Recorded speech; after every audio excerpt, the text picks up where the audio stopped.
Assalamualaikum warahmatullahi wabarakatuh. Bismillahirrahmanirrahim. Nahmaduhu wa nusalli wa nusallim ala rasulihil karim, amma ba'd. Qala al-musannif yani Imam Ghazali, Bismillahirrahmanirrahim. Faslun, suatu fasal. Thumma a'lam yaqinan anna hadhihi al-aqabah aqabatun su'batun amruha muhimmun wa dararuha 'azim.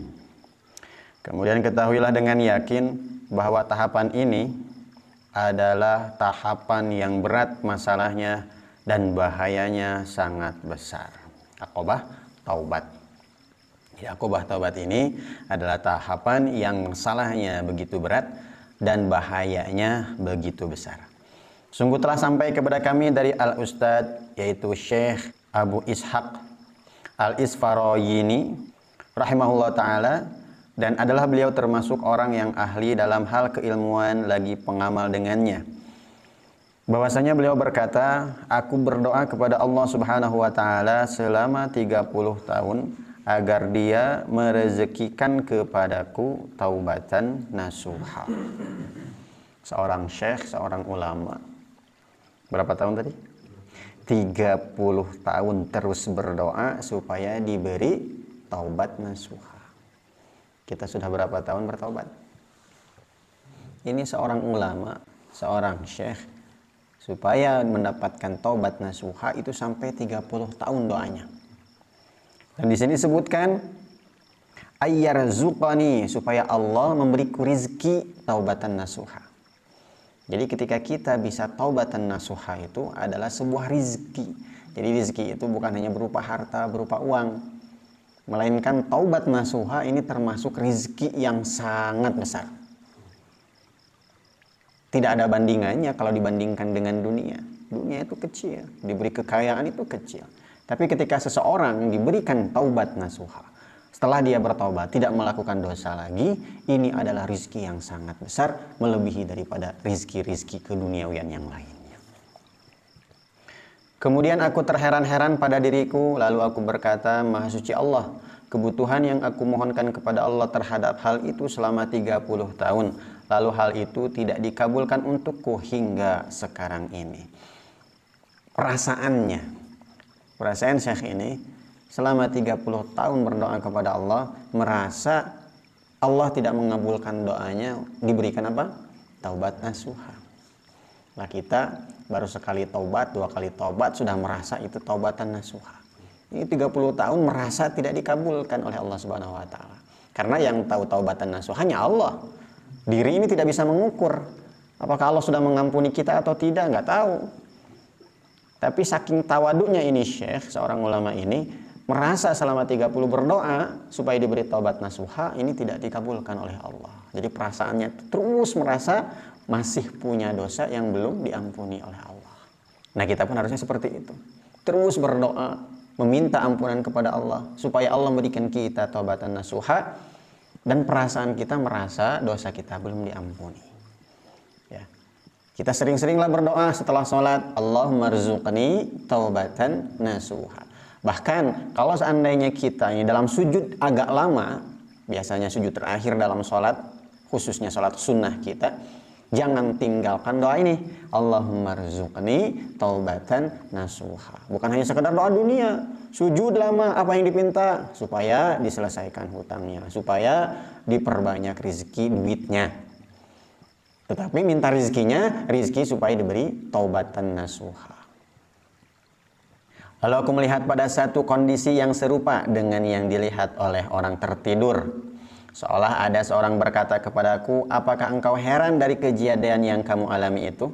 Apakah engkau tahu apa yang harus kamu pinta kepada Allah? Sesungguhnya engkau hanyalah harus memohon kepada Allah Subhanahu wa taala agar Dia mencintaimu. Sudah 30 tahun kok perasaan ini belum diterima taubatnya. Kenapa merasa demikian? Karena orang yang bertaubat ini pasti akan dicintai oleh Allah. Kalau Allah cinta kepadanya, maka ada perasaan bahwa dia pun akan cinta kepada Allah.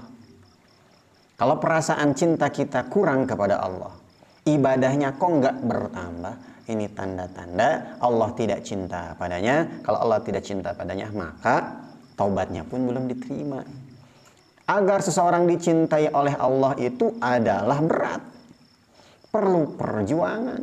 Begitu juga dengan taubat. Taubatan nasuha itu berat. Kenapa? Karena natijah atau hasilnya akan dicintai oleh Allah. Kalau Allah cinta kepada kita, kita pun akan cinta kepada Allah. Kalau kita sudah cinta kepada Allah, hati kita sudah orang yang paling bahagia satu dunia mungkin. Kenapa? Karena kita sudah memiliki Allah. Nyatanya, sudahkah kita merasa cukup dengan apa yang kita alami sekarang?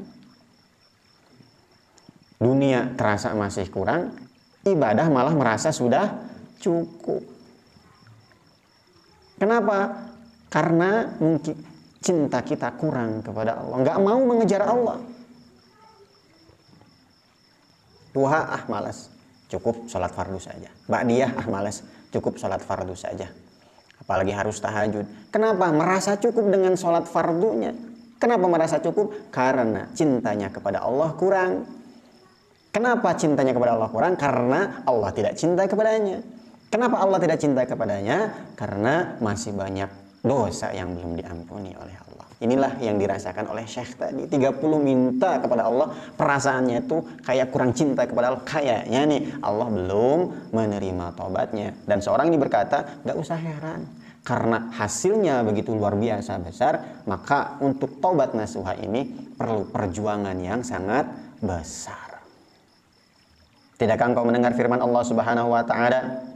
Innallaha yuhibbut tawwabin wa yuhibbul mutatahhirin. Sesungguhnya Allah menyukai orang-orang yang taubat dan menyukai orang-orang yang mensucikan dirinya. Meskipun taubatnya belum diterima, belum dikabulkan oleh Allah Subhanahu wa taala, enggak usah putus asa. Dengan kita sering-sering bertobat, terus-terusan bertobat tiap hari, tiap waktu, tiap sholat dan lain sebagainya, maka Allah akan mencintainya. Adapun perasaan merasa tidak dicintai Allah, perasaan tidak diterima taubatnya, itu perasaan yang luar biasa juga sebenarnya. Merasa bahwa dirinya belum diampuni, berarti rasa khaufnya tinggi. Ini mah taubat sekali merasa sudah diampuni, santai-santai saja masih bisa tersenyum. Tidak khawatir takutnya dosa-dosanya belum diampuni. Jadi perasaan merasa tidak diampuni itu perasaan yang luar biasa agungnya, luar biasa bagusnya. Adakah hal ini merupakan satu kebutuhan yang gampang? Oh tidak. Taubat adalah kebutuhan yang sangat susah. Maka perhatikanlah mereka, para imam dan para semangat mereka, dan pada semangat mereka dan ketekunan mereka dalam memperbaiki hati mereka dan berbekal untuk tempat kembali mereka, yaitu akhirat.